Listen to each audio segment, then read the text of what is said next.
Alhamdulillah. Alhamdulillah nahmaduka ya Rabb kama amartana an nahmadak. Nusalli wa nusallimu ala habibina sayyidina wa maulana Muhammadin wa ala alihi wa ashabihi wa man tabi'ahum bi ihsan ila yaumiddin. Asyhadu an la ilaha illallah wa asyhadu anna Muhammadan abduhu wa rasuluhu la nabiyya ba'da. Ya ayyuhalladzina amanu taqullaha Ya ayyuhalladzina amanu taqullaha haqqa tuqatih wa la tamutunna illa wa antum muslimun. Shadaqal azim wa sadaqa rasul karim wa nahnu ala dzalika minasy syahidin. Jamaah sidang Jumat rahimakumullah. Hari ini kita ada di pertengahan bulan Dzulhijjah. Sepekan lalu kita saksikan di antara sahabat-sahabat kita yang Allah undang ke tanah suci untuk melaksanakan ibadah haji. Mereka berkumpul semuanya di Arafah. Sebagian getaran Arafah itu muncul di dalam hati kita dan kita rindu untuk hadir di sana. Dan di hari Sabtu ataupun Ahadnya di antara kita melaksanakan satu di antara syariat Islam, yaitu Idul Adha. Kita menyembelih hewan korban-korban kita. Maka ketika kita berbicara tentang bulan Dzulhijjah, kita berbicara tentang sosok seorang nabi yang apa yang beliau lakukan dengan keluarganya Allah muliakan menjadi sebuah syariat. Kalau kita mengenal sa'i, itu satu di antara rukun haji dan umrah. Kalau misalkan haji kita nggak melaksanakan sa'i, maka batal 100% haji kita. Dan kalau kita pelajari dalam sejarah, apa yang dikatakan sa'i itu? Mencarinya Ibunda Hajar, lari dari Sofa ke Marwah untuk mencari air. Pencarian air Allah muliakan menjadi sebuah syariat untuk kita semuanya. Saking mulianya Nabi ini. Jamaah sidang Jumat rahimakumullah. Maka saya mengajak jamaah sekalian, hadirkan diri kita bahwa bayangkanlah kalau nanti saya menceritakan tentang sosok ini. Nabi Ibrahim itu adalah kita, seorang ayah dengan istri dan anak-anaknya ketika Allah uji dengan beberapa ujian dan dia mampu melampauinya. Dan ini Allah ceritakan di dalam surat Al-Baqarah ayat 124, wa idzibtala Ibrahima rabbuhu bikalimatin fa'atammahun. Dan ingatlah wahai Muhammad dan umatnya ketika Allah menceritakan tentang Ibrahim dengan ujian-ujiannya, yang mana ujian itu tidak hanya satu layer, tidak hanya satu lapis, tapi berlapis-lapis. Fa'atammahun, dan beliau mampu menyelesaikan semua ujian itu dengan summa cum laude. Ketika Allah puji dia, Allah puji Nabi Ibrahim dengan mengatakan inni ja'iluka linnas imama, wahai Ibrahim, aku jadikan engkau imam, pemimpin bagi seluruh manusia. Maka jawaban dari Nabi Ibrahim adalah wa min dzurriyyati, dan dari anak keturunanku ya Allah. Dari sini kita memahami kenapa Nabi Ibrahim Allah muliakan menjadi Nabi yang disebut sebagai Abul Anbiya, bapaknya para nabi. Ketika beliau soleh, kesolehan itu tidak cukup untuk dirinya sendiri, harus min dzurriyyati, dari anak keturunanku. Jamaah sidang Jumat rahimakumullah. Dan kita juga diingatkan dalam surat Ali Imran ayat 33, innallaha astafa Adam wa Nuhan wa ala Ibrahim wa ala Imrana 'alal alamin. Sesungguhnya Allah telah memilih manusia-manusia terbaik. Siapa mereka? 1. Adam. 2. Nuh. 3. Ala Ibrahim, keluarga Ibrahim. Wa ala Imran, dan keluarga Imran. Alal alamin, terhadap seluruh alam. Kalaupun ada survei mana keluarga terbaik, mana manusia terbaik, maka orang-orang inilah orang-orang terbaik di sisi Allah Subhanahu wa taala. Menariknya dari ayat ini, surat Al-Imran ini menceritakan Nabi Ibrahim dipuji bukan dalam bentuk personal seperti Nabiullah Adam dan Nabiullah Nuh. Allah telah Nabiullah Adam dan Nuh. Secara pribadinya memang luar biasa. Tetapi Allah tidak memujinya sebagai sebuah keluarga Adam dan keluarga Nuh. Kita dapati keluarga Adam, istrinya solehah, tapi punya putra namanya Qabil, sang pembunuh pertama. Apalagi Nabi Nuh, ujiannya Masya Allah. Tidak hanya anaknya, istrinya pun jadi ujian bagi keluarga ini. Dan yang ketiga, Allah memuji Nabiullah Ibrahim sebagai bentuk keluarga Ibrahim. Dan hampir dan pasti Ketika dulu kita beberapa tahun yang lalu atau mungkin beberapa belas tahun yang lalu, ketika kita mengucapkan sumpah akad antara kita dengan mertua kita, dengan bapak mertua kita, qabiltu nikahaha, tergambar di dalam hati kita, di dalam impian kita, aku pengen memiliki sebuah keluarga yang sakinah, mawaddah, warahmah, menjadi keluarga terbaik seperti keluarganya Nabiullah Ibrahim. Jamaah sidang Jumat rahimakumullah. Maka izinkan khatib menceritakan beberapa hal tentang Nabi Ibrahim. Semoga Nabi Ibrahim itu adalah kita. Kita menjadi uswah. Uswah beliau adalah uswah di dalam menguswahi Nabiullah Ibrahim.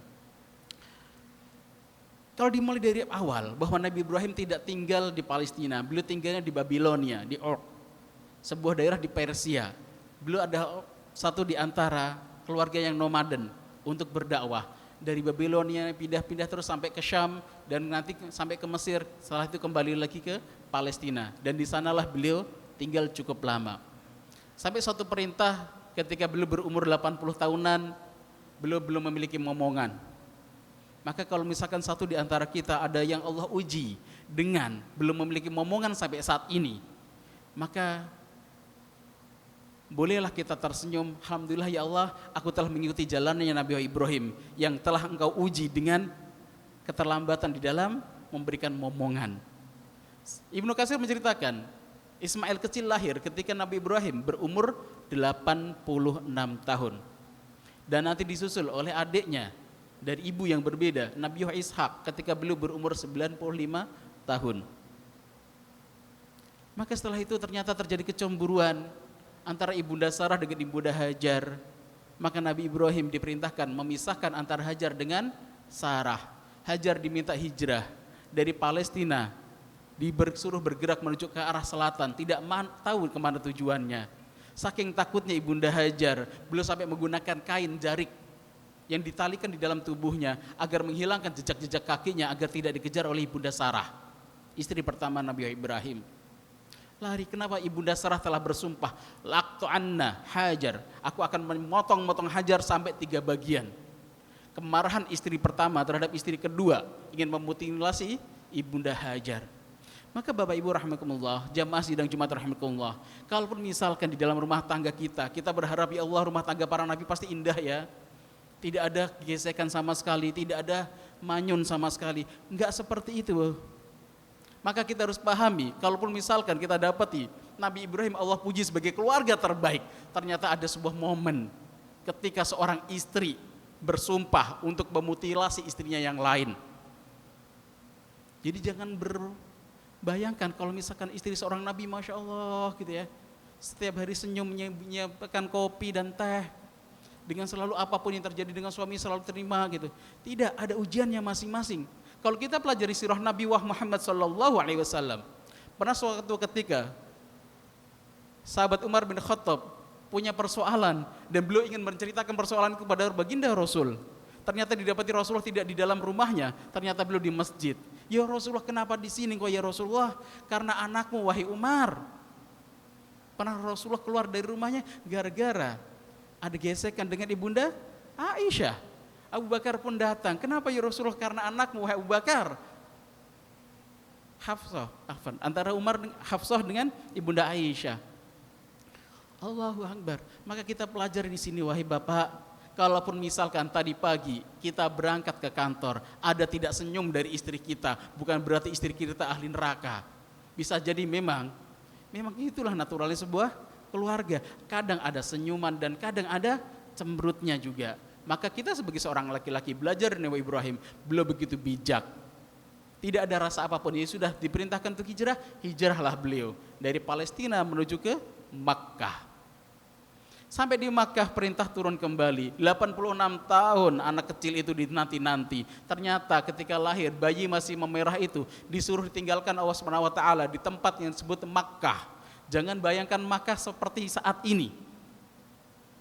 Jarak kita dengan Nabi Ibrahim itu ribuan tahun. Ibnu Abbas pernah menghitungnya. Jarak Rasulullah dengan Nabiullah Ibrahim itu 4.800 tahun. Beliau hitung-hitung jarak Nabi Muhammad dengan Nabi Isa itu 600 tahun. Nabi Isa dengan Nabi Musa jaraknya 1.200 tahun. Nabi Musa sampai Nabi Ibrahim 2.400 tahun. Dan di situ 4.800 tahun, maka jaraknya begitu jauh. ditambahkan dengan jarak kita 1400 tahun. Masya Allah, jarak yang tidak pendek, tetapi semangat Nabi Ibrahim masih bisa kita bawa sampai saat ini ketika kita mempelajari sirah Nabi dan kita mempelajari Al-Quran di dalam kitab-kitab kita. Jamaah rahimakumullah, pertama kita mempelajari bahwa hadirkan dalam diri kita, persoalan itu pasti ada. Tetapi orang-orang sukses adalah orang yang bisa melampaui semua persoalan-persoalan itu dan menjawabnya dengan jawaban-jawaban terbaik. Kalaupun misalkan hari ini Allah uji kita semuanya dengan badai yang begitu besar, kayak persoalan kita sebesar kapal yang sangat besarnya luar biasa, kapal kontainer dan sebagainya gitu, kapal tanker. Masya Allah, persoalan besar sekali Allah. Maka yakinlah bahwa nikmat dan cinta Allah itu seluas samudra. Maka kapal yang besar itu terlihat kecil di antara mata dan hati kita. Saya masih sedang Jumatun rahmatullah. Dan yang kedua kita pelajari ketika Ibunda Hajar ditinggalkan dengan anak tercinta dan Nabi Ibrahim kembali lagi ke Palestina. Maka bayangkanlah Mekah dengan jarak 5.000 tahunan yang lalu, tidak ada apa-apa di sana, tidak ada kehidupan di sana. Karena tempatnya sangat-sangat tandus. Mungkin kita tidak mudah membayangkannya dengan Indonesia, segersang-gersangnya Indonesia masih banyak tumbuhan. Tapi kalau di sana, Masya Allah, jangankan tumbuhan, tanah pun isinya dengan batu, tidak mudah menemukan air. Tapi ditinggalkan anak itu di situ dengan istri tercintanya atas perintah Allah Subhanahu wa taala. Karena niat satu, untuk mencari ridhonya Allah Subhanahu wa taala. Dan nanti kita akan diajarkan bagaimana Ibunda Hajar ketika kehabisan air. Ismail kecil diletakkan dan belum mencari air. Di ujung sana ada bukit Sofa, saking panasnya ada fata morgana. Maka beliau berlari ke sana mencari air. Ternyata di sana tidak dapati air, hanya fata morgana. Setelah itu berlari di ujung sana, oh itu ada Marwah. Beliau berlari ke arah Marwah. Kayaknya saking panasnya di situ ada air. Dan ternyata tidak ada juga. Oh kembali lagi lihat sana, oh di Sofa sepertinya ada air. Berputar bolak-balik antara Sofa dengan Marwah sebanyak 7 kali. Di putaran yang ke-7 itu, ketika beliau berhenti di area Marwah, tangisan Ismail kecil telah sirna. Sebelumnya Ismail kecil saking hausnya, maka beliau nangis meronta-ronta, oe, oe. Tetapi pas sampai di Marwah, tangisan itu telah sirna. Maka mungkin Ismail kecil telah meninggal dunia. Tapi ternyata ketika didatangi, Ismail kecil sedang bermain-main dengan air Zam-Zam. Jamaah rahimakumullah, hikmah apa yang bisa kita ambil hari ini? Maka hari ini saya meminta Bapak Ibu semuanya, jamaah sekalian, bayangkanlah kita Ismail kecil. Ternyata Ibunda Hajar mencari air di antara Sofa dengan Marwah. Dan Allah titipkan rezeki itu di mana? Di kakinya Ismail kecil. Apa yang dilakukan Ismail kecil? Anak kecil yang sedang tiduran, kakinya menendang-nendang. Qadarullah pas tendangan itu, kakinya itu bersama dengan tendangan Nabiullah dengan malaikat Jibril. Dan menyemburlah sumur Zam-Zam yang mengalir ribuan tahun lalu sampai saat ini dan tidak pernah kering. Hikmah apa yang bisa kita ambil? Bayangkanlah Ibunda Hajar itu adalah orang tua kita. Orang tua kita yang berjuang mencari air antara Sofa dengan Marwah. Dan kita adalah Ismail kecil yang kita hanya menerima rizkinya. Di mana Ibunda Hajar mencari air? Antara Sofa dengan Marwah. Di mana Allah menitipkan rizki itu? Di dekat Ka'bah, bukan di antara Sofa dan Marwah. Maka perlu kita ketahui, sumur Zam-Zam posisinya itu tidak di antara Sofa dengan Marwah. Sumur Zam-Zam posisinya itu dekat dengan Ka'bah. Bukan di rute yang di mana Ibunda Hajar mencari rizki itu. Maka kita pahami Bapak Ibu, wahai jamaah sekalian, bisa jadi hari ini ketika Allah mudahkan rezeki kita dengan pemikiran-pemikiran kita, Masya Allah gaji kita melimpah, kita memiliki saldo tabungan, maka yakinlah bisa jadi sesungguhnya itu adalah kerjaan yang dilakukan kedua orang tua kita dan Allah mentitipkan rezekinya kepada kita. Yang pekerja Ibunda Hajar, yang dapat rezekinya Ismail kecil. Bisa jadi orang tua kita setiap malamnya mengangkat tangannya, menengadahkan, menggetarkan arsy-Nya Allah. Ya Allah, muliakanlah anakku. Ya Allah, berikanlah rezeki melimpah untuk anak-anakku. Sedangkan anaknya sedang terlelap tidur dengan ngoroknya.